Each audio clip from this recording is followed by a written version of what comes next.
Yankees Files podcast. We are back. I'm Will Harris.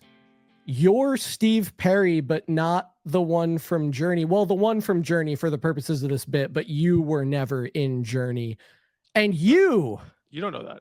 Are the returning Alec Whipple, not yet Esquire, but probably someday.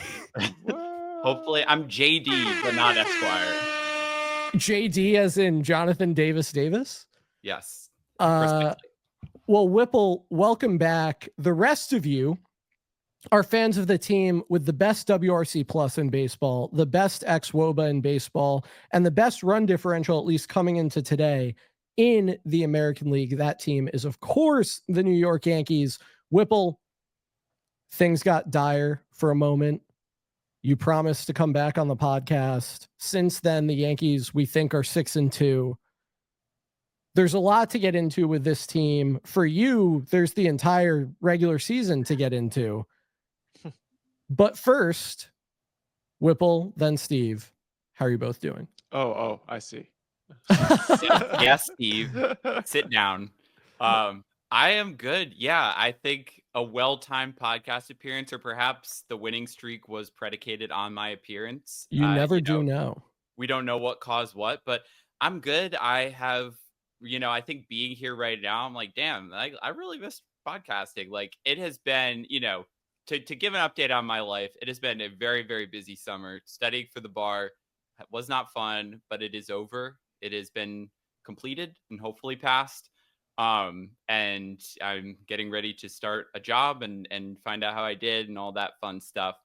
But yeah, definitely, an interesting season. I think the first one since COVID that I haven't been podcasting for. And I think it's been, it's given me some different perspective. And I'm sure, I saw some of the comments. I'll share a little bit about my thoughts on the season. But man, being done with the bar and podcasting, is good to be back. Whipple, was it weird studying for the bar? Because normally I feel like I just go in blind and, figure out what I'm going to order when I get there. Yeah, it was definitely, I don't think I spent 2 months trying to figure out what I was going to order at a bar, but. Did you go with light American beer? What was the choice? This is such a good bit. Thank you. There was heavy drinking at the bar the weekend after the bar. That's understandable. Steve, how are you? Doing all right. A little gassed right now, but I'm doing okay. Glad the Yankees have done well since we last spoke. Same, actually. Feels good. It definitely. I don't know how much it's reasonable for me to change some of my when we get to the postseason projection likelihood stuff. Yep.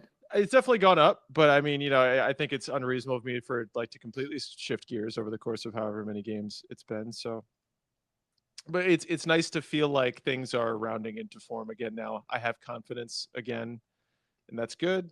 And I'm sure we'll have all kinds of fun stuff to talk about. But it's also good playing bad teams. I don't mind that. I thoroughly enjoy playing teams that are not good. Playing bad teams definitely feels nice, but it only feels nice when you're beating them. It sucks when it's you're high not. Stakes. Yeah, because if you lose, it's like the worst thing ever. Losing to bad teams is not fun. No. All right. There's a lot that we have to get into, but Whipple, people were really excited when I alluded on Twitter to you rejoining the podcast. And there's a lot that people have asked us to discuss. So we're going to dive right in. First, from Rob.csv at Good for Rob with 2 B's on Twitter. Hello, Rob, one of the preeminent Dad Take or Bad Take fans. He said, this is for all of you. And he sent in some questions that we're going to get to. But for Whipple specifically, I'd like to ask if there's a Friends of Yankees Files rate that he'd offer as an attorney if I ever needed one. And then Bobby Osborne followed up with, would like to have the Friends of Yankees Files criteria specified as well, if possible. So I love it. Listen, if that's, if there's a possibility where I'm setting my own rates, I will give priority to Yankees Files listeners. I think the criteria is you just got to know ball, and it's up to me to determine what knowing ball is. But I think if you're listening to this podcast, you're probably going to be okay.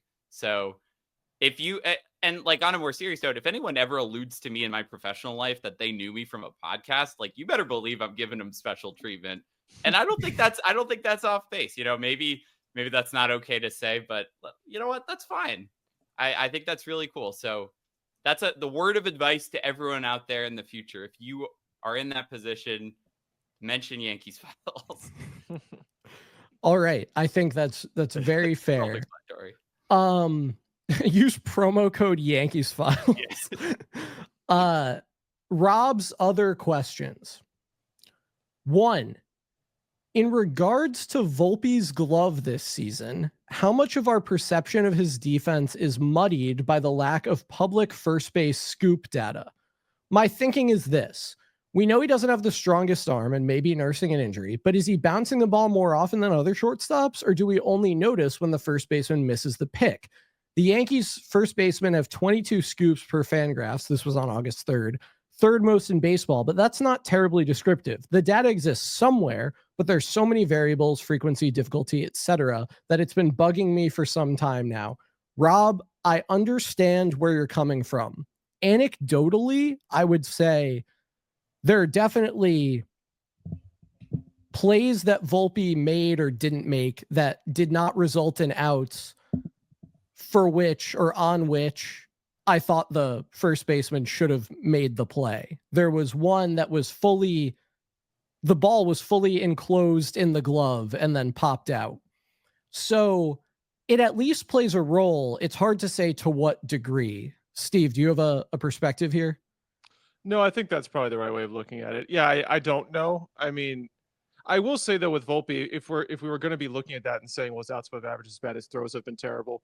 Look, I mean, I remember Chuck Knobloch, right? I mean, like I remember things like that. Volpe has not been chucking the ball into the stands way far away. That would be worse. At worst, it has been some bounces, some whatever. It's near misses every time. It hasn't been like, whoa, Volpe just suddenly can't throw. I think there was like 2 games in there where he looked, you could tell it was in his head, and he threw a little like uncomfortably, tentatively or whatever. But even those weren't like over the head, way somewhere else. I mean, they were relatively within reach, and so many dropped ones. So I don't think that accounts for all of his like negative OAA or anything, but maybe it would tick up a little bit. I do think it's a little bit of a mystery with Volpe and all this, because I don't know, what was he getting so much better scoops last year with concussed Rizzo? I don't know. Tough to say. The anecdotes from 24 are gone from my brain. I don't have them anymore, so I don't know. Yeah, Whipple, what do you think? I mean, to just follow up, like I feel like we've just spent so much time over the last 2.5 years focusing on Volpe's offense that, like you said, Steve, I don't know if anyone was like really locked in on his defense like they have been in June through August 2025. So yeah. I'm like right there. Like I think, you guys talked about it a few weeks ago. I think the sample size will play out over the long term, and we've kind of already seen it, right? Like the last few weeks have been better than the preceding few. Visually it has. I do wonder. I haven't looked at like if his OAA. I don't look at that in the granular. I don't know. Can you even look that up per game and stuff like that? You can look at it per month now. Per month. Okay. Yeah. Interesting. So I really want to watch baseball in that way. Like that was one of the new StatCast updates. It's more just knowing for me mentally, because I don't know. Defensive stuff is weird anyway. You can have just anomalous kind of results from OAA and DRS and everything else. So I don't know. I still think Volpe's a better than average defender at worst, probably going forward anyway, not what his results have been. But I kind of refuse to believe that he's at -8 OA, something bad. Yeah. All because Goldschmidt is dropping some balls at first base. I don't buy that. I think that's fair. Whipple from Duffy at Duffy Sports _ I need a Whipple crash out segment of after what 3 games this season he felt the most doomer. I mean, I guess that's a good chance to just, my season crash outs at large. Yeah. The first when did you come closest to getting back on the Yankees Files account and tweeting "This team sucks" like you famously did? I almost honored you, Whipple. I almost honored you. I texted Will saying I'm going to do it. I'm going to pull a Whipple. I did have a habit of just dropping one of those and just walking away. I was so close. Like I just didn't want the. I knew it was going to get replies. They're like, I'll have to deal with that. Like, I don't want to deal with that. I mean, I think for me, Garrett Cole getting injured, like sucked so much. Yeah. And Mhm. I was like the first week I was gone. I was in Europe. I was listening to your guys' pod about it. I'm just like, you know what? Like, I didn't even want to be on this podcast. Like, this team sucks. Like, I made the right decision. Like, I'm not watching. And then I got home from Europe and I like turned on the TV to watch. But Yeah. I was really upset then. I think they weren't like, I mean, one, just personally for me. So actually a good chance to show. So I went to Coors Field actually in May. I saw the Colorado Rockies. Oh, wow. I wasn't at the Friday game, but I was at the Sunday game, and I think seeing them almost blow a lead to the Rockies and like playing really bad against them, that was rough. I was so sure it was going to be a replay of the last game of the Rocky series from 23. Yeah. Like I went to Saturday too, so it was a little bit better, but yeah, that was pretty bad to watch in person. They won 2 out of 3, right? They did. They won. I didn't go to Friday. I went to Saturday and Sunday. They lost the Friday one. I probably would have crashed out if I was there. I think the Red Sox series, like, I don't know. Like, I guess I was annoyed, but I think they were good enough at that point where I wasn't too concerned. The 4th of July was a bad one because I was watching that whole game, and when they blew it against the Mets and they had lost 5 in a row, like I was like kind of done. I think that and like, I don't know if I even remember that happening. It was when Weaver gave up a home run to McNeil in the 7th inning. Oh, yeah, I do remember. It's vague though.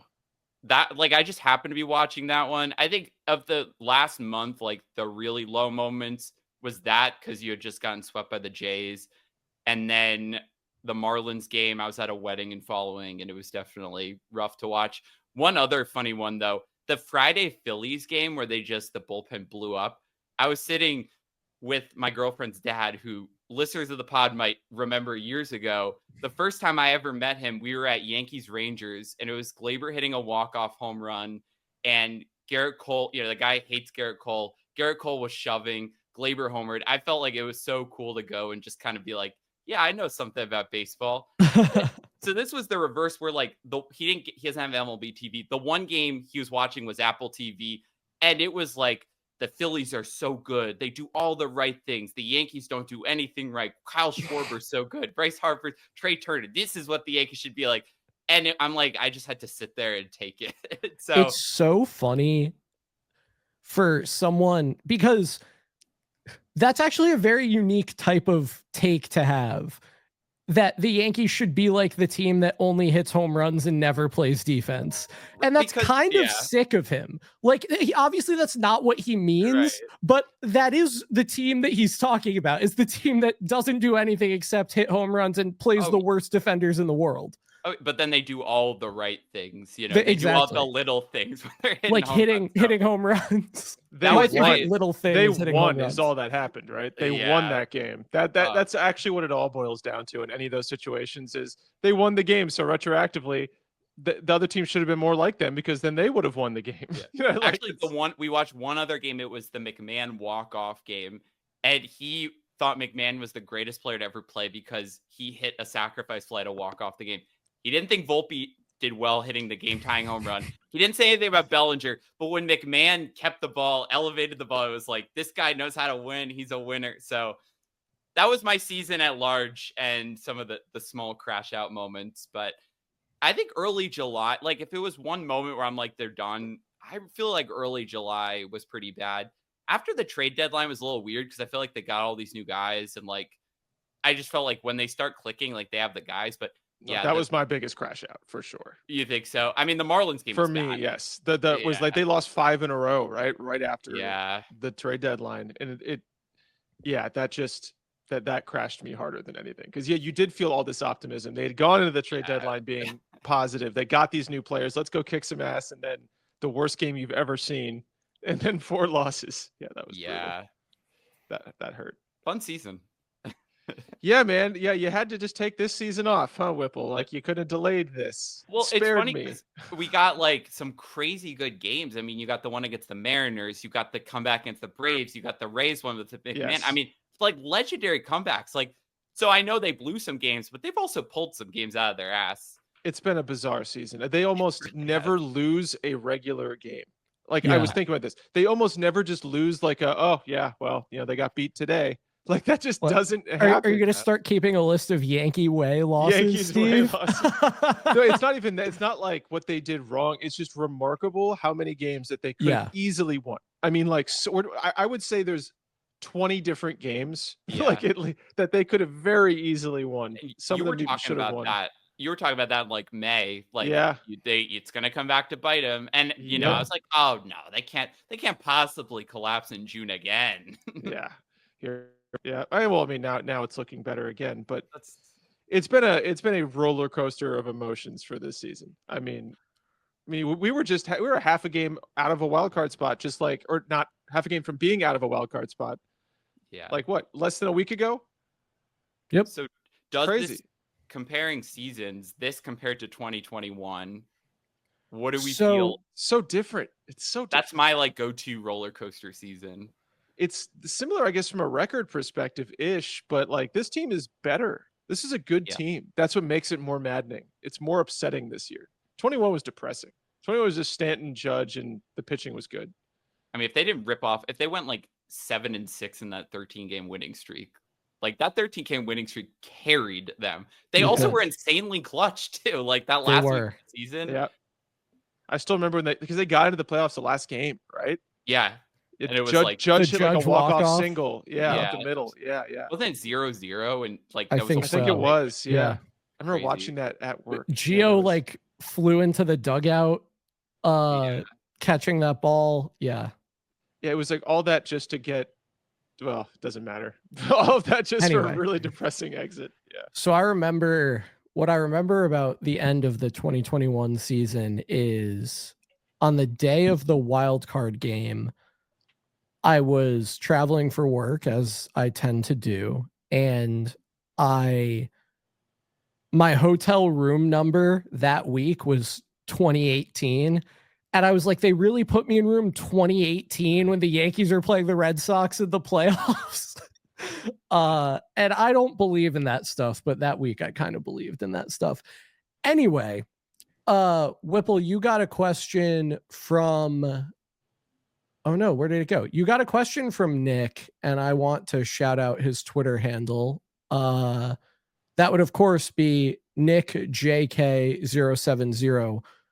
What is Whipple's favorite court case? I presume it's Ben DC versus Heller, but I'll leave it up to you.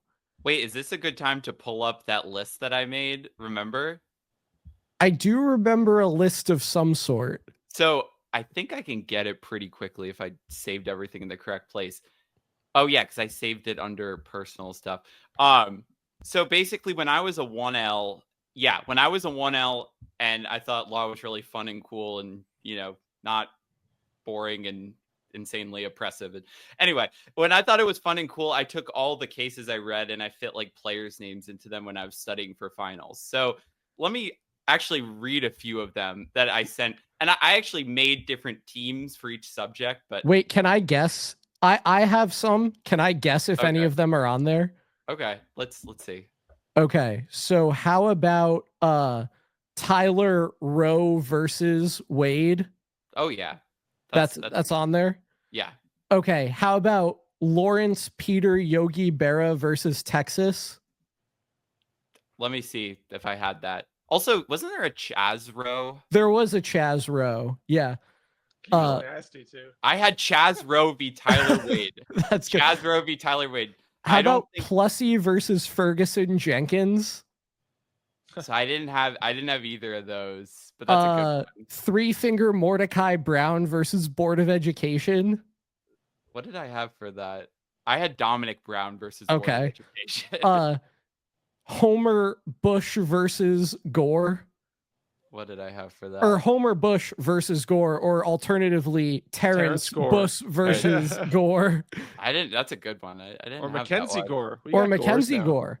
Yeah, we got. How about Trot United States versus Nixon? Nice. What about Obergefell v. Gil Hodges? Gil Hodges. Nice.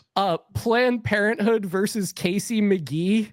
Or I had Sean Casey, but okay.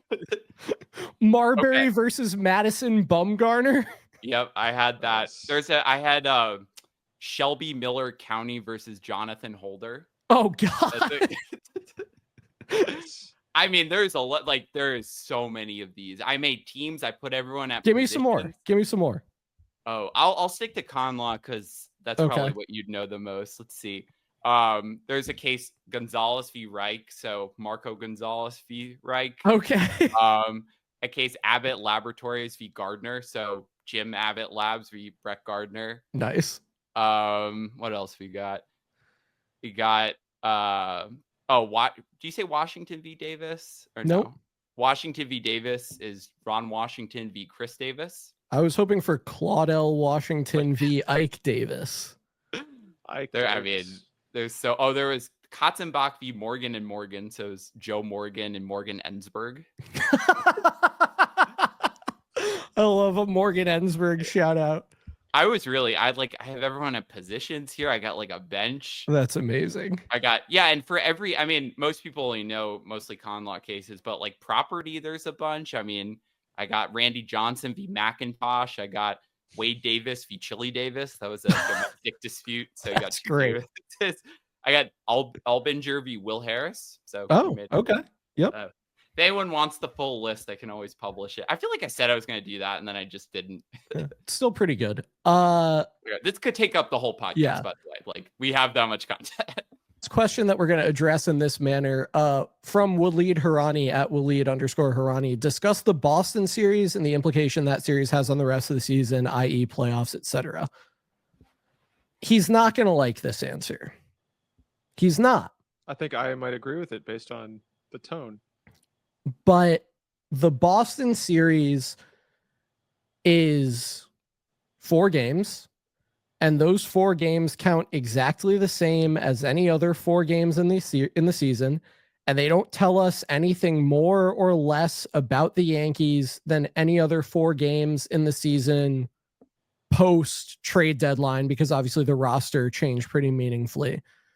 It would feel really, really good to beat the Red Sox. It would feel really, really good to improve the playoff position in the way that beating the Red Sox would enable. 4 games. Any other 4 games. So I didn't freeze. Don't tell me I froze. There are tiebreaker implications in a wild card race that could dictate who's playing home games and who's playing away games in a short series. So have we not already lost that tiebreaker? I mean, it's slim, but you lost. They they're got 5-1. They're down 5-1. So if you could potentially, if you win 3 out of 4, you'd have to sweep the Fenway series. If you sweep this one, you'd have to win the Fenway series. Unlikely, but I do feel like there is a little bit of tiny extra implication, especially in a 4v5 matchup. Yeah, I didn't think about that element of it, but otherwise, no. Everybody keeps hyping up that series as though it's going to be like the big thing. I mean, like, I think every game right now is fairly important. Yeah. Every series right now is pretty important. They're not just like the Red Sox are one of a number of teams they have to watch out for. You know what I mean? They're not like the only one. There's added, rivalry stuff, but I think that's really like, don't they play the Blue Jays again? Yep. Yeah. Yeah, like that's going to be big. I mean, I don't know.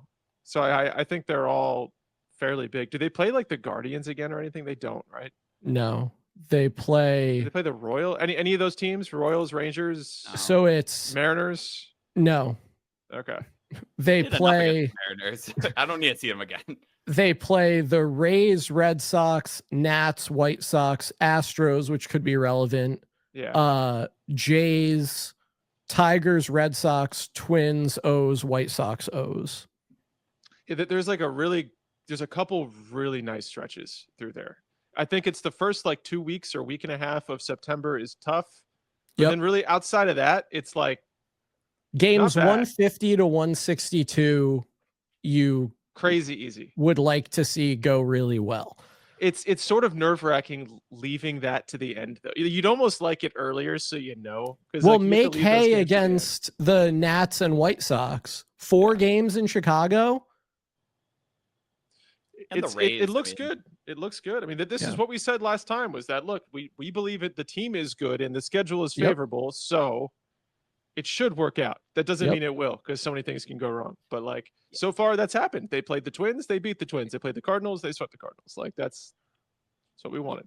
I think, yeah, I agree in the sense where if you made hay against the teams you need to make hay against, and we're perfectly average or below average in the other games, that doesn't matter. You're going to enter the playoffs. Whatever position you are, it's not going to, you're not going to get downgraded because you didn't win the big games. And you know what's going to happen this weekend? They're probably going to split the games because that's the most likely outcome in a 4-game series. Yeah. And no one's going to be happy. So, Yep. like, I just think, like, I agree in the sense of winning games is important and the tiebreaker slightly more important. But yeah, there's no downgrade. I mean, even though everyone wants there to be a downgrade, I just want them they've to win. won. They've I won just want big them to win series games. this year. You know Yep. what's funny? Like, I feel like we have the same conversation every year where it's like they don't win against the Red Sox, and in any given year, it's like maybe one year it's the Red Sox, one year it's the Blue Jays, and everyone fixates on that one. But then you ignore, like, last year they crushed against the Astros. This year they crushed against the Mariners, impressive team. The Mets, they won a series. They have They like swept the Brewers. Yeah, they swept the Brewers. So Best run there are differential those- in baseball, Milwaukee Brewers. It's a If you different lose- time, but if still. you lose against every good team, you're probably not making the playoffs. So if you're a playoff team, you've won some against the good teams. Yeah. Whipple, I want to get, a lot has happened this year, as you know, and I'd like to understand from an overarching perspective where you're at with respect to this team, because there have been a lot of like existential narratives that people have been pushing, whether they're about Aaron Boone or Brian Cashman or Hal Steinbrenner or Aaron Judge or, whatever. So let's start with Aaron Boone. Typically, your response has been, well, I think after 2021, you said you'd be fine seeing him go. Yeah. But I think you've also evolved a little bit on managers since then. So is this, you expect that he'll be gone and it's not going to bother you very much? You think he should certainly stay? Where do you stand with respect to Boone? Yeah, I was done with him after 21. And Yeah. I think I evolved. Whereas 23, I think no one was going to say that was Aaron Boone's fault. And then last year, obviously, I think anyone saying he should be fired last year was stupid. I mean, I'm back at the point where I think you said something where it's it wouldn't make a difference. I'm not going to sit here and say I would be I don't think he's the make or break difference. I think if he gets fired at the end of the year, if it doesn't go, get a new manager, whatever, I don't think it's that big of a deal. There are times where I'm angry enough to want him fired. I think that though, to get fired, a manager kind of has to lose the clubhouse, as we've seen. And I just don't see that that's happened. And I realistically have kind of evolved to the point where I'm just not expecting it at any point. But the pitching of this team has been the problem. Yeah. And I just don't think Aaron Boone at a lot of points this year, and not to say all, sometimes he's made the wrong decision, but at a lot of points, I don't know what else you could do. You're kind of handicapped in July when every single reliever, in that Phillies game I was just talking about, Aaron Boone brought in Luke Weaver at a close game and Tim Hill and, the 6th inning with the lead. That's what you want him to do. It's not my fault, or it's not his fault that it blew up in his face. It's also not your fault. It's not. Maybe it's my fault. So yeah, I think at some point, there will be a point where Aaron Boone is not manager of the Yankees, but I don't think it's something Eternal that life. I'm rushing to see happen, and definitely not the root cause of the problems with this year's team. No. So.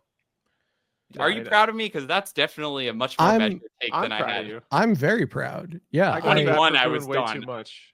At 21, I'm you're get out, you bum.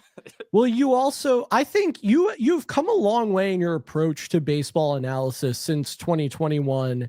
And I think part of that was me beating you into submission, but I think part of that was just the way you think about the game changed. There was a portion of 2021 when you were out on Gleyber Torres too.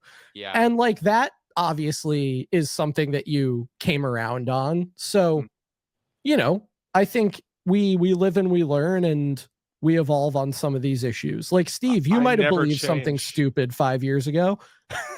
I never you just don't have a podcast ever. documenting. I was a genius then. I'm a genius now. I know it all. Hey, Cody Bellinger's having a great year, and I don't want you to forget that, Steve. You were on it, and Will was not. Yes. Yep. Oh yeah. I thought you were saying Well, otherwise. that is no. Yes. I'm hyping you up. You are both now part of a grand tradition, a renowned lineage, which is whatever I say before the season is wrong and whatever my co-host says before the season is right. That's just how it goes. We're inching closer to we're inching closer to Belly and Jazz for war, right? We got to be really close, if not already there. I don't think we're already there, but I think we're gonna get there. I think we're gonna get there. Belly has 3.3, Jazz has 3.2. They should get there. I'm proud of you, Steve. Now, it takes a lot to live up to the Cole 2023 Cy Young campaign I manufactured with it.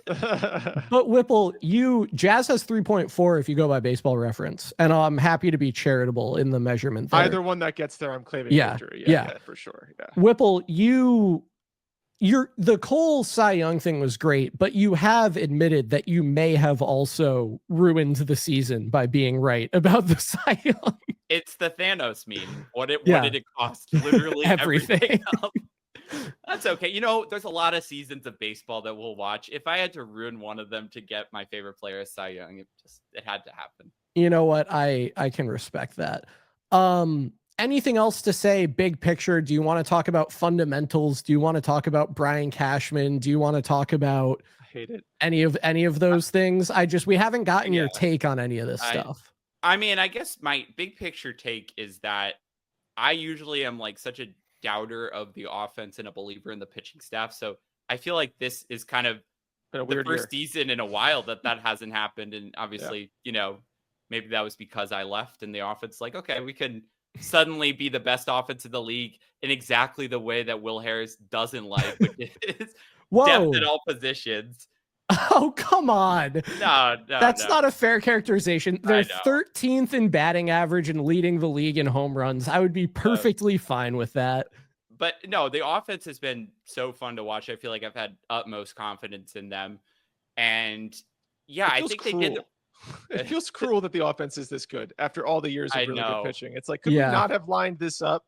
Like, I think Whipple, do you remember the River Ave Blues meme from the one time? And it was a descending line of offense and an ascending line of pitching, and they intersected in 2009. Yeah. Yep. And anyway, we're off kilter. Yeah. I think the deadline was awesome. Like that's probably the happiest I've been this season. And I think it's starting to play out. Like, so none of this to me is on Brian Cashman. Like you can never plan for injuries in a way where you're just going to be able to replace the injured players with like superstar level players. And I think Brian Cashman went above and beyond in filling holes in a way that we usually haven't seen, which is like, you know, predicted who they were going to get at the deadline. I think they did everything and then some. When they traded for Duvall, I was shocked. Like, I thought that was just beyond what they were going to do. I guess fundamentals, I don't know. Like, I guess it leaves me confused because, like, the eye test shows me that, like weird things are happening. And I don't know if it's like I'm just looking for them and now I see it. Like, I honestly, like, I'm more confused when it happens because I feel like these players are so talented, like, and I feel like sometimes they do stupid things. I don't know. Like, is this something where I should just be like, that's just every team does that? I'm not watching all the teams, or probably. You think it's any more prevalent this year? I think it's 1% more prevalent this year than it's been. I think it probably is a little bit. There's no way to measure it. I do think the Yankees probably have a few more of the ridiculous, weird plays than other teams do. Probably.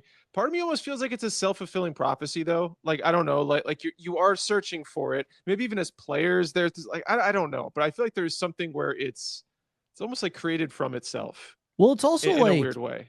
You know, you have the Jazz play from yesterday where he makes a great play to glove a ball that's going to get through the hole between first and second, and then makes a throw that I think Paul Goldschmidt probably could have caught, that then like pinballs around the backstop. Like, if Jazz just doesn't get to that ball, there's no fundamentals discussion, and it just looks like a normal single. So I think a lot of them are like that. There is an element of that where it's like, if a guy a guy puts himself in a position to make a play and then fails to make a play. Like, it's not like the Yankees, have they run into some outs? Have two guys or one guy, I don't remember, like forgotten how many outs there were. Like, yes, that's happened. The bad one. But like that happens to every team. It really does. Like, there's a video of Javier Baez doing that in, I think, Toronto for the Tigers from like last year, the year before. There's like, we've all seen the Raimel Tilapia. I was going to call it Raimel Tilapia. the Robinson Tilapia. The Raimel Tapia inside the park grand slam in Boston, where Jarren Duran doesn't know where the ball is and then walks after it. Like, every team has ridiculous, silly misplays. And I think I said this last week, but I'll reiterate it. Every fan base thinks their team is uniquely bad at stuff because they see every bad thing their team does. Yes. You see every out. It doesn't feel like Aaron Judge is hitting 340 because you see every out that Aaron Judge makes, and there are still way more outs than hits. It doesn't feel like, you know, insert pitcher has a 2.5 ERA because you see every run that he allows. And that's not true of any other team. For every other team, most of the time their pitchers get guys out, and most of the time, and you remember every run they score off of you. So, like, I think about that with like acquiring a reliever all of the time. You totally. Get a reliever with like a 2 ERA, 1 something ERA. You're like, this guy never gives up runs. Yeah. He's just never, and then you watch him and you're like, wait, he's giving up runs. Yeah. It's like, he still gives up runs. You know, I mean, you just didn't watch it. You just looked, you saw a highlight maybe every now and then. Yeah. You saw a really good ERA.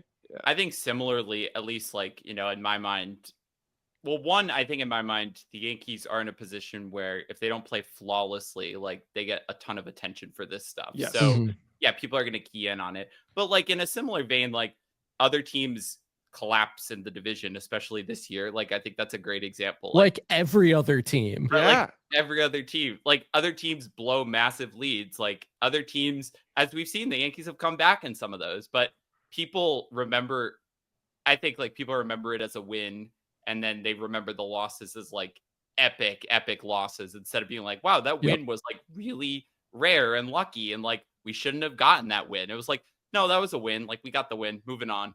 So let's say, I think this is an interesting hypothetical, actually. Let's say the Yankees still lost in the World Series last year, maybe even in the same number of games, whatever. The 5th inning doesn't happen. They just lose normally. Nobody's saying anything. Right? No. How many tweets have we gotten that says after the way they lost? Yes. Yep. I mean, I do look, I think the Yankees are bad at fundamentals thing was already had legs to it before that, but that like, that's shown a grow light on it. It has just sprouted up. Everyone else came into the party. People were saying it. Like there's that Yankees clip of Joel. There's that clip of Joel Sherman. Yeah. But he was, and I said this on our podcast after the season, it was full hammer in search of a nail. Like it was volume shooting. It was, let me just put this out there, and if I'm wrong, if it doesn't play out this way, nothing will happen. They're not very good at baseball. I don't know how many times I heard that. They're not good at baseball. Right. Like, what's the hook from that series if they don't say that? Like the Dodgers won 5 games. I know game 1 was, you know, it's Nestor Cortez and Tim Hill, and it's the so it would be Aaron Boone then, right? Aaron Boone's too incompetent to win. But 5th inning, much more interesting. That was crazy. That was so rare. Like if I was a Dodgers fan, I'd be like, wow, that really was awesome. So I'm not surprised people are talking about it. It's also like, I hate to keep bringing this up, but I'm going to do it again. The players who messed up in the 5th inning are not the players who anyone was saying that about. Nope. Yeah. Like Jason Dominguez and Gleyber Torres and Juan Soto did nothing wrong in that inning. And even Volpe's play was like the one that you could say, okay, I get how that happened. The more egregious ones, I agree. Yeah, that especially Judges. I mean, Garrett Cole, Anthony Rizzo, Aaron Judge, and Anthony Volpe are the people who you were saying that about all season. Yeah. Really? I'm sorry. It's been so long since you were on the podcast. We end up doing this stuff. Every now and then So- I've seen like the fifth inning pop up on YouTube or something, and I'm like, nope. Yeah. I have not rewatched it. I have not rewatched it since. Eventually I get to a place with stuff like that where I can watch it and like Not there yet. It's not that it's cathartic, but it's like I'm at peace with it. And I recently got to that point. No, neither of you are going to relate to this, but it is what it is. So in 2017, the number 3 ranked Notre Dame Fighting Irish football team went down to play the number 8 ranked Miami Hurricanes, and they lost like 44-8 or 41-8, and it was terrible. And it wasn't until last week, 8 years on, that I was able to rewatch the highlights and like kind of get it out of my system, because in 2 weeks Notre Dame plays Miami in Miami for the first time since that game. There's a tennis match from 16 years ago I have not rewatched. Wait, is it hurts. It hurts it's my the soul. the Wimbledon final, Roddick versus Federer. Roddick versus Federer. I was it hurts. I was at Lake Compounce that day. I remember it vividly. My parents still remember it, not because of the match itself. They just remember me. They were like, "You were the saddest I have ever seen you." Yeah, it hurt. Whipple, what is that for you? The 5th inning of the 2024 World Series? No, Jeter getting hurt in 2012. God, 04 hurts maybe, still, but man. 04 hurts. Are we talking like championships? Like I think 2012, but I think on a more personal level, like the Brooks Kriske game. Oh, I was actually able to finally watch the highlights of that this year, the lowlights of that this year. And that's the one sports memory where like I put it in the box and I never go look at it. Like it is so painful. On the topic of catharsis, it was nice to score some runs off of Brooks Kriske this week. It was needed. And then I listened to Ryan's rant again and I was like 27 ERA. Honestly, like if that was the sacrifice for that rant. And it's so funny because he's talking about like how they need to play like Trey Ambergy and Hoy Park and my god, you know, like such 2021 vibes. And they said something about the Browns being like the model organization that the Yankees should model. He's like, well, I know what cutting edge teams are doing. My Browns are doing it. Oh yeah, now he's not even a Browns fan anymore. Yeah. Anyway, but yeah, that would be it for me. Ryan's full of fun stuff. So, Whipple, what do you think about the 5-1 week we just witnessed? Who are you? It's been a season of unusual player performances in a lot of ways. We're having the best version of Giancarlo Stanton that we've seen as a Yankee results wise. I think he's had a higher xWOBA than 364. That's so weird too. His xWOBA is not higher than it has been at any point, really, a little bit, but like it's almost as identical to what it was last year. Yeah, I mean, so he had a 363 xWOBA in 2021. It's 364 this year. It was 352 last year. But the bottom line results have drastically changed in between those the results are crazy. Obviously Trent Grisham having an incredible season, Ben Rice having not the season he deserves, but a very good season. He's having the season we thought he'd have. Yeah. I feel like, Paul Goldschmidt is edge against lefties and Alec Whipple against righties. DJ LeMahieu's no longer on the team. Like from position players specifically, what has stood out to you? Just, it's been 100 some odd games since we've heard from you. So what's up? Aaron Judge is still good. That's true. I think if I had to target, I mean, I think we said Bellinger and Jazz have been, and Grisham. I mean, I'll say Grisham too. Yeah. Well, no, I think, I put them in 2 categories. I think Grisham and Rice to me are like one category of players who like we weren't expecting to do well at all and have really stood out and gone above and beyond. Bellinger and Jazz are 2 players who we expected to do well and at times have done much better than expected. And I think those 4 guys have just added such depth to this lineup. I mean, if I had to pick one of them, I feel like Cody Bellinger has just kind of been the do everything guy this year. I've just really liked how he's fit into multiple spots. And as much as you can forget about Juan Soto, which I know is still hard, it is so nice having the outfield flexibility and not having to play Aaron Judge in center field and to be able to do defensive shifts like we saw this weekend. I mean, where Bellinger's playing first and then can move to the outfield and get Dominguez out. Bellinger can move around and play any outfield position, playing excellent defense. I mean, his approach at the plate, I think, is great. He's had the top line numbers. I mean, Jazz is a little more streaky, but I think when he's hot, like he's carried the team, and that those two guys, like I know Grisham and Rice have been breakouts and clutch players, but I just feel like the Yankees desperately needed that, like, the tier below the superstar, but the tier above, like the surprising player who, wins a few games for you. I think Bellinger and Jazz have fallen like directly in that second tier of above average production that's going to get you for WAR, and it's going to be an impact on both sides. And that's just been really nice to see. I think those two specifically have just been, for me, the personal highlights of watching this year. Although seeing Trent Grisham like pimp clutch home runs, I'm not going to deny. Like, where did that come from? I put Trent in the same category as I think his WAR is probably a little bit lower, but I mean, I think Trent is in a similar category of success in a way. But yeah, I guess the overall value is lower. I was thinking more like expectations before the year. Like, nobody thought Grisham Rice were doing that's this. True. Obviously, Aaron Judge leads the Yankees in xWOBA, and Ben Rice is second. I'll tell you that Giancarlo Stanton is fifth. Can you guys name me 3, 4, 6, and 7? So Judge, Rice, okay, Stanton. Judge, Rice, who's third? Is Grisham third? Trent Grisham is third. Trent Grisham has a 382 xWOBA. That's so wild. It's driven significantly by his 13.4% walk rate. Yeah, and after last year, the crap we were force fed. Yep. Yeah. Every day. I'm not even going to say his name, but every day we had to watch him play outfield. Who is fourth on the team? So Grisham's at 382. Fourth is 372, ahead of Stanton's 364. Whoa. It can't be Jazz at 372.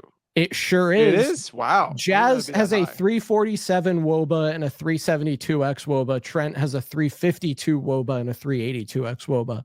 Wow. Sixth, 340. I think Bellinger's lower than that, though. Bellinger is lower than that. Yeah. Bellinger's like 330 or something right now. 331. He's seventh. Yeah. Is it Volpe? Volpe's 318. Who are we not thinking of? Dominguez? Goldschmidt. Goldschmidt. Yeah. Yeah. That's does not feel like Paul Goldschmidt's doing that, but yeah, I mean, for him, like I know he's kind of fallen off against righties, but then he like kind of breaks it out every once in a while. If I didn't look at platoon splits, if I had no access to that, all I saw were his baseline numbers and looked at his Savant page, I'd be like, it's a really solid player we got here. Like, can you believe really he's only hit 10 home runs? It's crazy. We were joking a while ago, like, I don't think he'll even get 15. And like, I don't think he's going to get 15. He's not. A 1-year deal. Like, there is no bad 1-year deal. The fact that I think we should have said it was a win when that deal was 1 year. I think you're actually right about that. That's a really good point. So the Yankees have 9 above average hitters if you count Giancarlo Stanton, and Austin Wells is not one of them. In fact, Austin Wells, like Whipple, if we're going to talk about the most disappointing seasons, 100%. Yeah. Like let's first of all, Austin Wells has 2 WAR because he's a phenomenal defensive catcher. Yep. And it's just, I didn't think it was possible for him to have a 6.5% walk rate and a 286 xWOBA. He has an 82 WRC plus. It's so gotten that bad. Is he hurt? Like, he has to be. I don't know. But the thing is, like, he came out of the gate just not walking. Like, even when things were going better, it was totally based on him just hitting bombs. And it was just super aggressive. And like, I mean, we came into the season, I think this was even when Whipple was still, all 3 of us talked about Wells leading off. I think Whipple was more against it. But I mean, the idea was that he walks, he gets on base. We saw that in, his cup of coffee the year before, and we saw in the minor leagues. Why would that stop all of a sudden? It looked like he was going to be the only guy who got on base except for Aaron Judge. And it turns out everyone gets on base except Austin Wells. Austin Wells. That is crazy that he had 1 game at leadoff, hit a leadoff home run, and then never played leadoff again. And like, probably was that the only game? Was that the only single one? Goldschmidt was game 2, and then they kept it for game 3, and then I think they just kind of rode it for a bit. Yeah, that's so funny. Yeah, it's what weird. A weird year. Whipple, any pitchers you want to comment on? Let's see. I mean, I Hitler? really liked Ryan Yarborough when he was on. Like, I thought that like I would have been my like breakout play or like kind of unsung hero. Sure. But in Yeah, I terms like of the those. rotation, I think it's been very disappointing to see Max Fried. Like, I was so sure. I just thought he had the tools and he was putting it together. I don't know what's going on. Again, maybe an injury. Yeah, I think Max Fried's been disappointing. I think they've found their unsung heroes like Fernando Cruz and Yarbrough, but it's just the bulk of the guys, like the disappointing outcomes from a majority of the bullpen, and having Marcus Stroman starts for far too long. I guess one other thing on the flip side, like Will Warren kind of being a guy for this long and doing what he's doing. And I know that was like a preseason topic for you guys and expectations were mixed. And I think you have to say he's exceeded those. Like, he has been their consistently best pitcher in the last few weeks. And is he going to be, a potential game 4 playoff starter? Like, at this point, isn't that likely, right? If they ever got to that point? Yeah, You don't think they'd go, you think game 3? Well, who else? Fried, Rodon, Heel. I assumed what that would be. Yeah, I guess Heel. Or you think Luis Heel is okay? Well, it depends on how it'll depend. If Heel is just electric somehow down the stretch, then that's a simple conversation. But Max Fried gave up like 23 runs in his first 17 starts and 31 runs in his last 8. Yeah, it's pretty brutal. He can't he obviously can't be this bad. And I'll contend with saying I think he has been way better than those bottom line results show. Yeah. I do think he's struggling with a couple things, but he's really close to still being very good. Even the last start was weird. It was weird and kind of stupid. The second home run was absolute nonsense. The hits that came before the first home run he gave up were nonsense. And I think one of them was predicated on some kind of defensive thing too. So I mean, in watching that start, it was like he gave up one really bad hit that was a home run. Yeah, and he somehow ended up giving up 7 runs. I just want to point out, in case people didn't see this on Twitter, the home run that Nolan Gorman hit off Max Fried, it was the furthest inside lefty curveball that had been hit for a home run in the StatCast era. For as long as we have that level of data on pitches, every curveball thrown that far inside or further was safe. None of them had gone for a home run.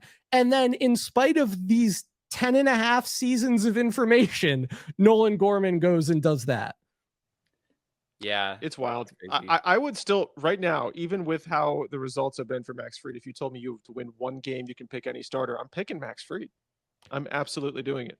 I might be picking Rodon at this exact. If it's tomorrow, I don't know. Like, I just feel like I got to see a little. Well, Steve hates Rodon, so he wouldn't. I don't hate Rodon. I've loved what I've seen for Rodon this season, even when he's been in his. Their bottom line results are like the exact same, though. I mean, like we're sitting here saying Fried's been that feels very. No, but you're saying right now. You're saying tomorrow. Like I'm allowed to see what they've done recently. Overall, yeah, I want Fried starting game 1, but Rodon to me is like found at least a level of consistency that he hasn't had before. And I know people say the minute he walks 3 or 4 guys, like, oh, it's over. But look at his bad starts from last year and the year before. He is not anywhere close to that bad this year in his down stretches. No, he's certainly been better. I watching him can be a little frustrating. And even when you go look at like his numbers, it seems like he's surviving on hit suppression, which is weird and finicky. And that's not something that's always repeatable. Like if you go look at his career, he has the league lead in hits per 9. 6 hits per. That's simply not in the FIP is so much higher than what you would think because of that, because it's not going to care about that. He walks too many people. He gives up some home runs, so it's way better than he has at any other point as a Yankee. And he gets strikeouts, but not like he did with the Giants or the White Sox that one year or anything like that. Like, I like Carlos Rodon. I love what he's done with his pitch mix and all that stuff.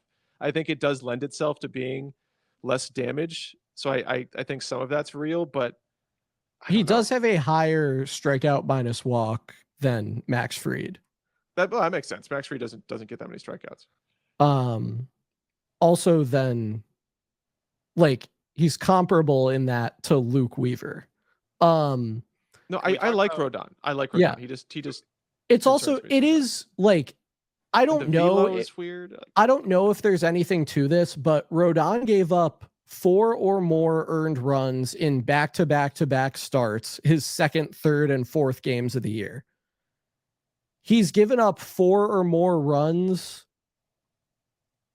just 4 times since then. 4 or more earned runs. So it happened. He was on a very rough stretch. 3 times in 4 starts, and then it happened 4 times in 21 starts. Whereas obviously it's looked a little bit different for Max Fried. Yeah. But Rodon had some dark moments of like the last 2 years. Like this is clearly a little more consistent. Can we talk about Devin Williams before we? Yeah, let's. Okay. What would you like to say? Okay, I would like to say that I think he's a good pitcher, but when I watch him, I don't understand how he was that good. Is that like what you guys think? Like he no. I don't get how somebody with that low velocity can survive when their pitches aren't moving exactly as they want them to. Like this year, it clearly hasn't always worked out, but the last 3 years, I don't know. Like I feel like in 2025, you have to have high velocities mostly to succeed in the bullpen. I don't get how he was ever as good as he was on a consistent basis.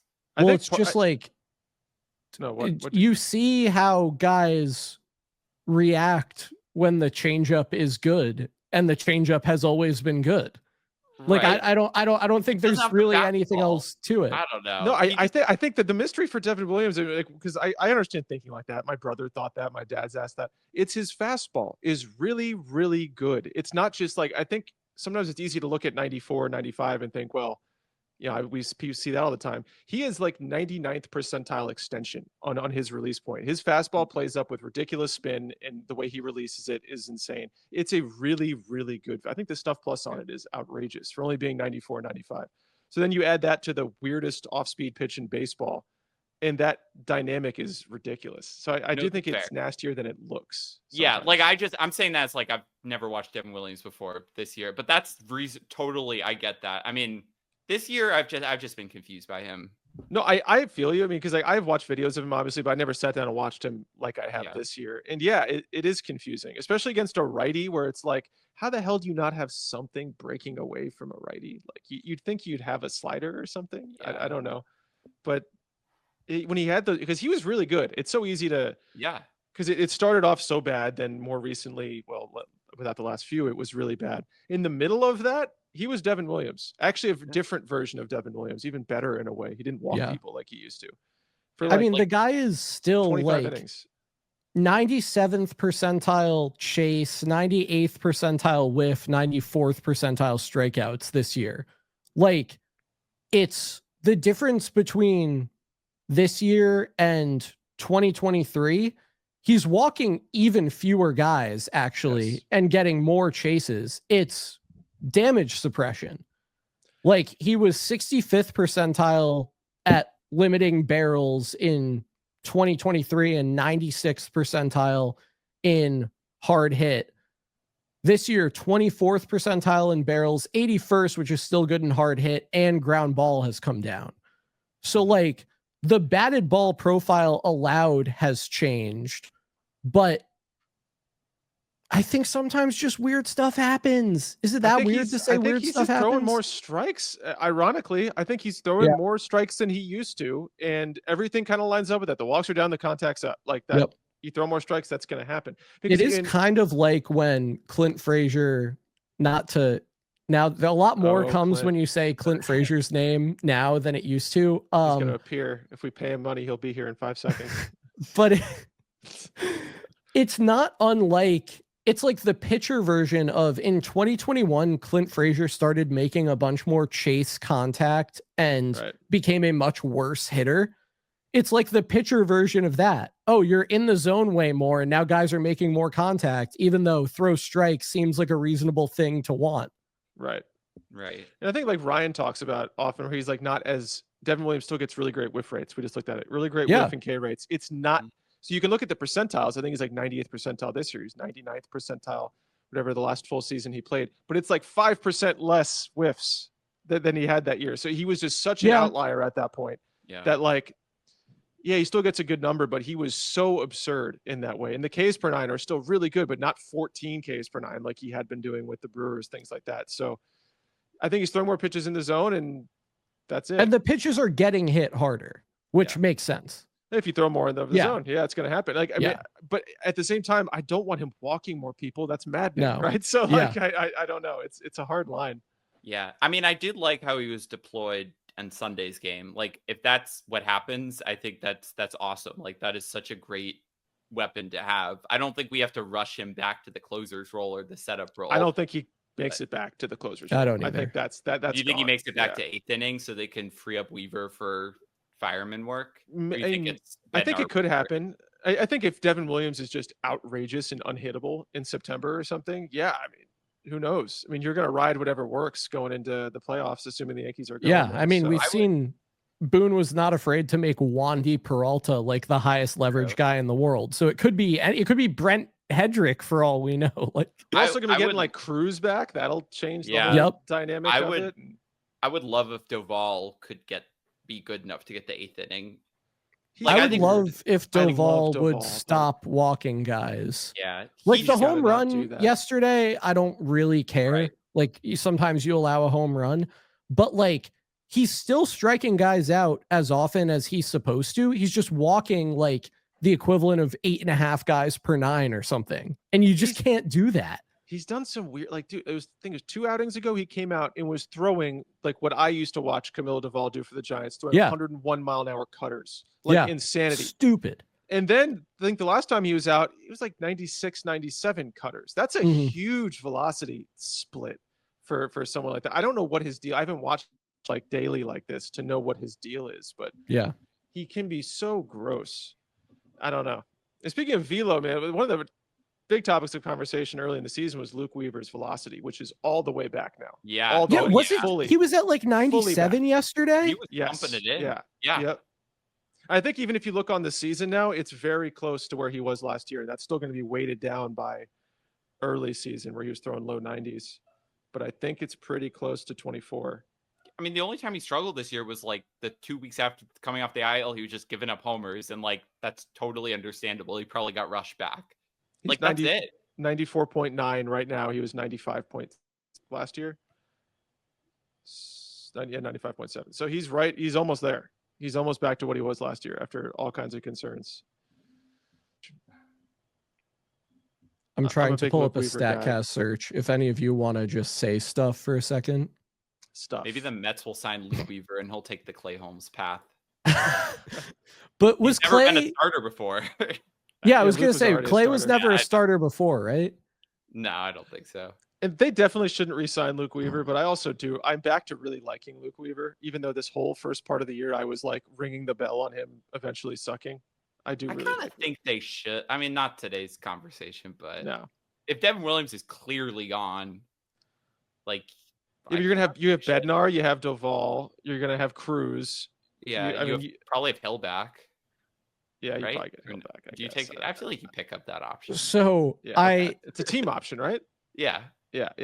I just completed the StatCast search.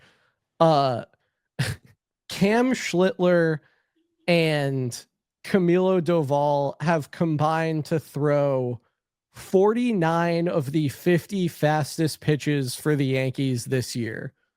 Damn. Who is the only other guy with a pitch in the top 50 at 99.3 miles an hour? It's Yeri, right? Yeri.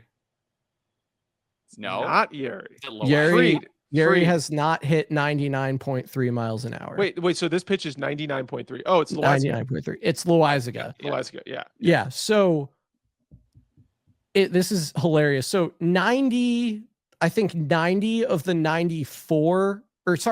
the 93 hardest pitches thrown have been Schlittler, Doval, and Loizaga. 94th is Luis Heel at 98.8. And then it's just those guys for a long time. And then who's next?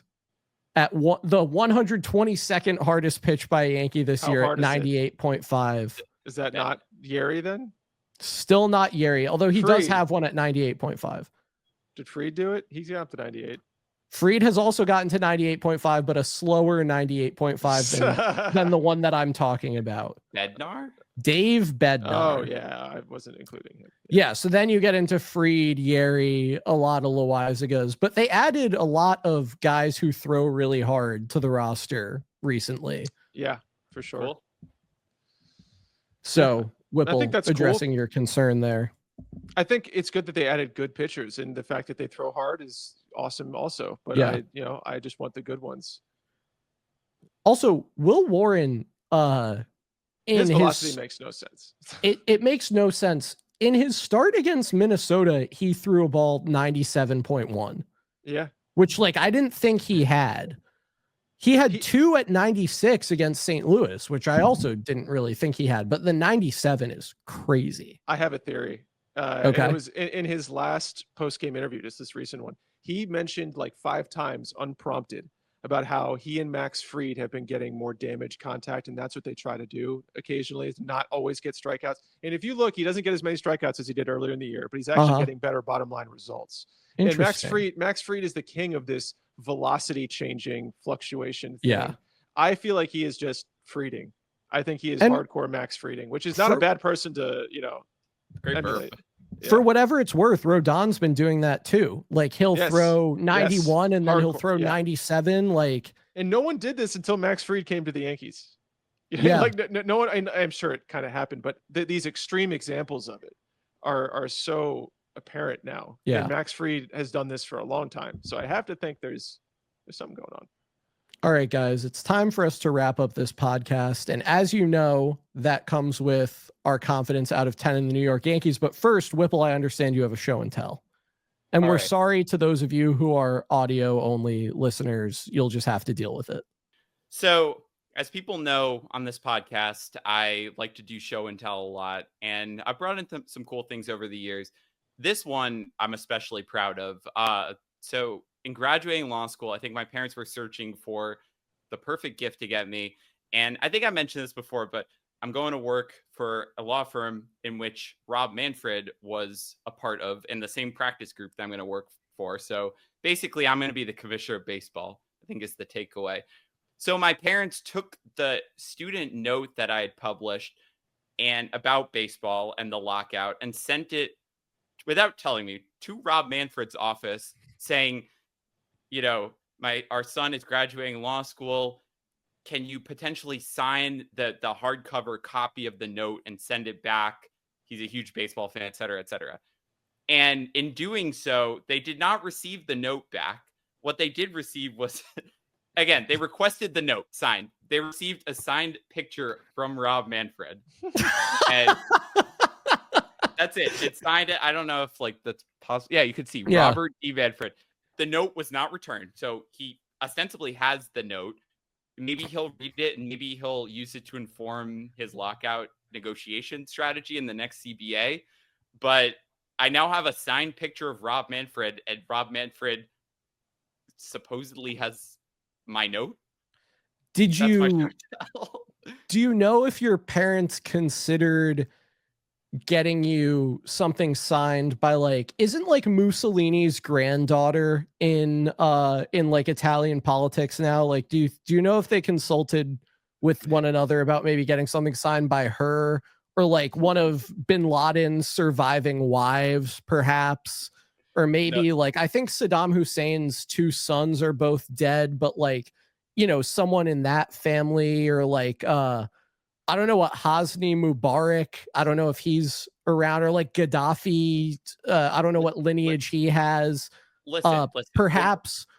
Perhaps a descendant of Hitler's who's in Argentina. Do you know if they considered better? You should add in a couple more. Do you got any more? Jong-un, perhaps. Is there I don't know if Lenin or Stalin had children. I think we're all a little bit related to Genghis Khan, right? But perhaps Pol Pot has, or Mao, maybe. Do you know if they consulted with one another about pursuing autographs from any of those people or their descendants? That was like a batting stance guy rant right there. Listen, look. When we're all sitting at home in May of 2027 and no one's watching baseball games because we have a season-long lockout, I'm going to be looking at my signed picture of Rob Manfred and be like, wow, this is pretty cool. But also, like, this guy sucks. Yeah. And I hate him. But no, I no comment whatsoever on the man. But he took my piece of literature and he gave me a signed picture of himself. So that's a cool A thing. fair I have. trade. A fair trade indeed. That's my relevant show and tell. And hopefully we don't have a lockout. But if we do, I hate that man. this guy right here. I don't even hate everything he's done. I just don't like him. Yeah, I don't like him either. He's trying to ruin like the American and National Leagues. Anyway, time to rate our confidence out of 10 in the Yankees just for grounding ourselves.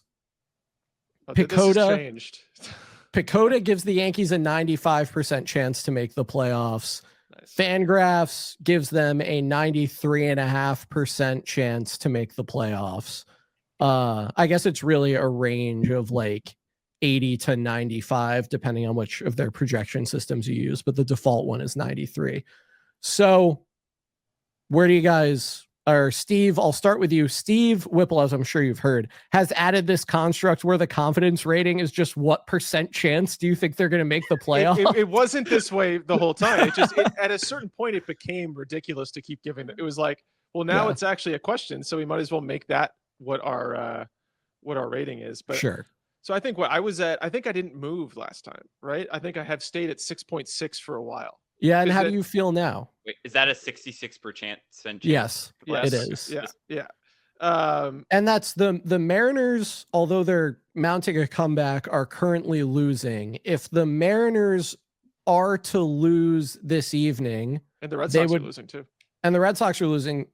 So both teams would fall into a all be equal, tie record-wise with the Yankees. Yeah. The Red Sox would be first. The Yankees would be second. The Mariners would be third. And so that's just setting the stage for where we stand. We're 3.5 up, right, from the lowest, whatever the next team. Yes, the Guardians are the next team. They're 3.5 games back. The Royals, who are beating the Rangers, are 4 games back. I think I needed that. I needed the cushion just a little bit, just because the baseball is just too random. So many things can happen. But even having that 3.5 game cushion against teams that I don't believe are good, so I don't believe in them anyway. I think the Yankees are clearly the best team of the teams that are in this area by a wide margin, and they have a good schedule. I'm going to go back up to an 80% chance of playoffs, which is still on the lower side probably compared to what math would say. But just because baseball is random, the lowest of any projection system is at 80 right now. Yeah.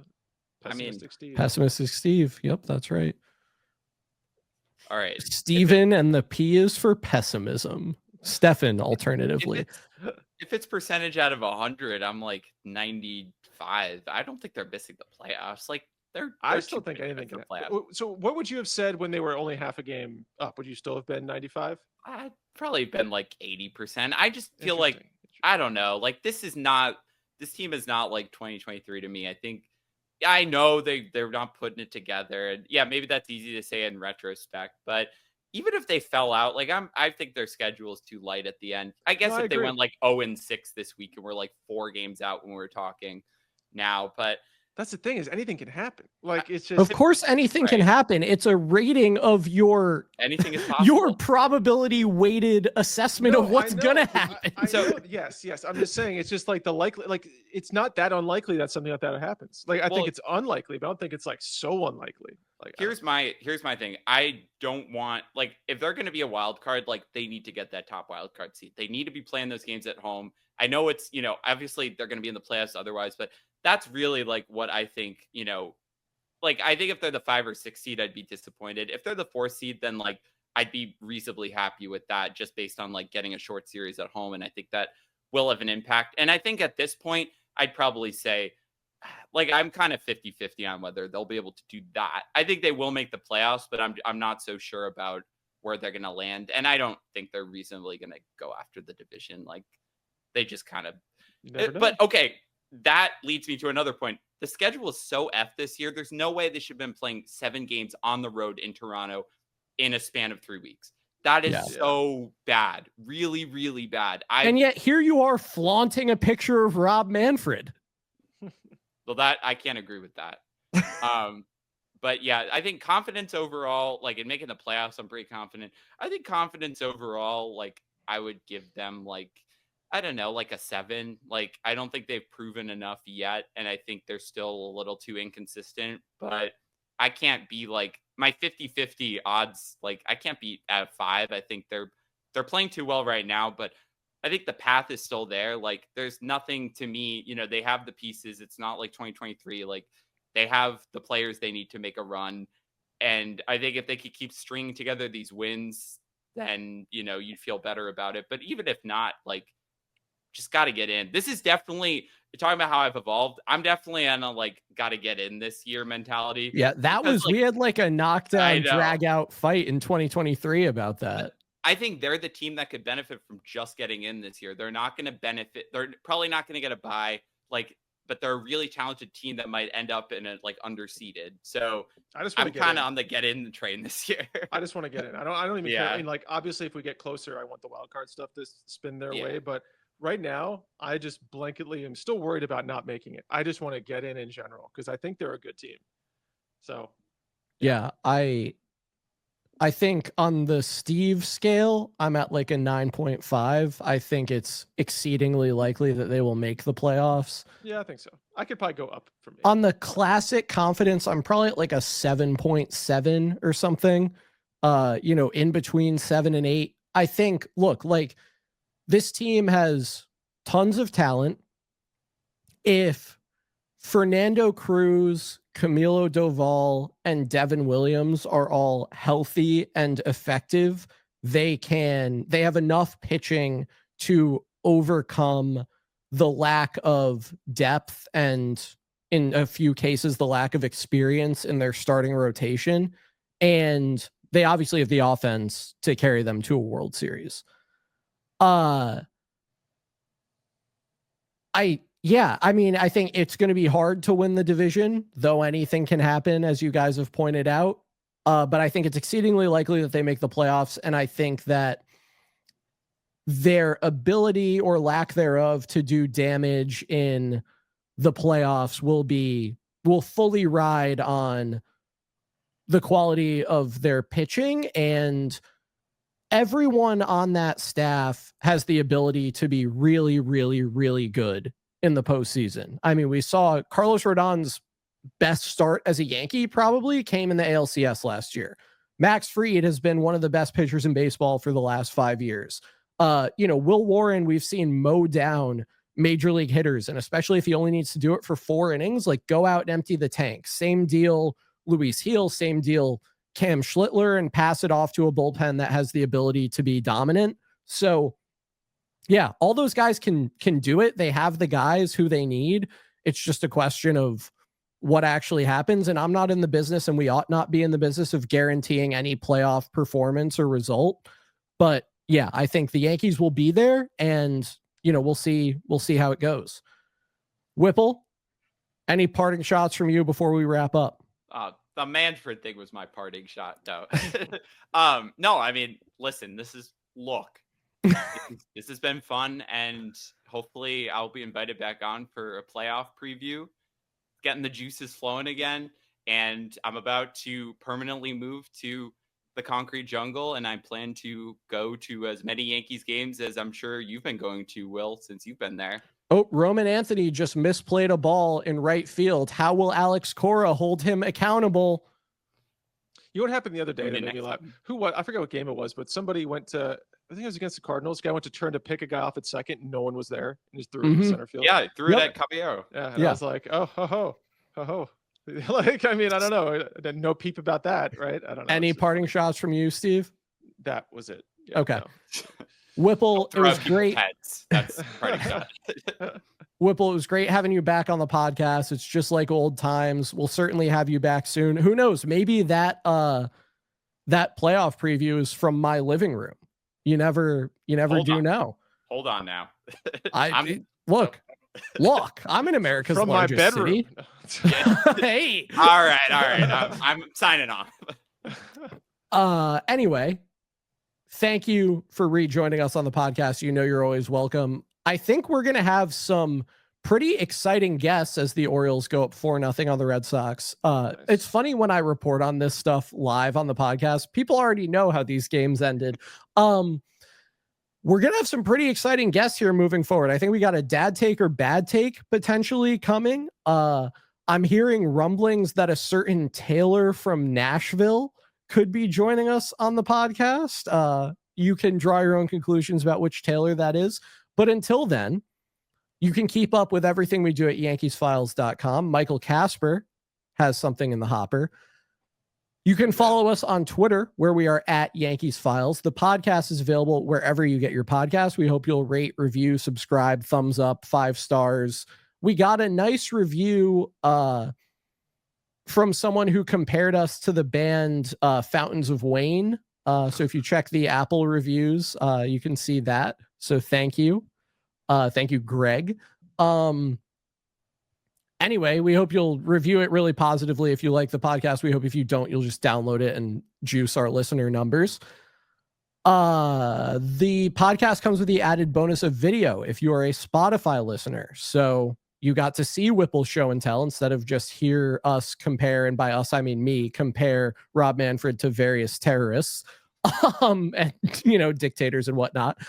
The full video podcast also goes up on our YouTube channel, youtube.com/@crosstownsports. We will be back similar time, similar place next week to recap the series against Tampa and Boston. And until then, let's go Yankees. Let's go Yankees. And I say, hey, yeah, yeah, yeah, yeah, hey, yeah, yeah. I say, hey, I hate you for this. hit ball over fence.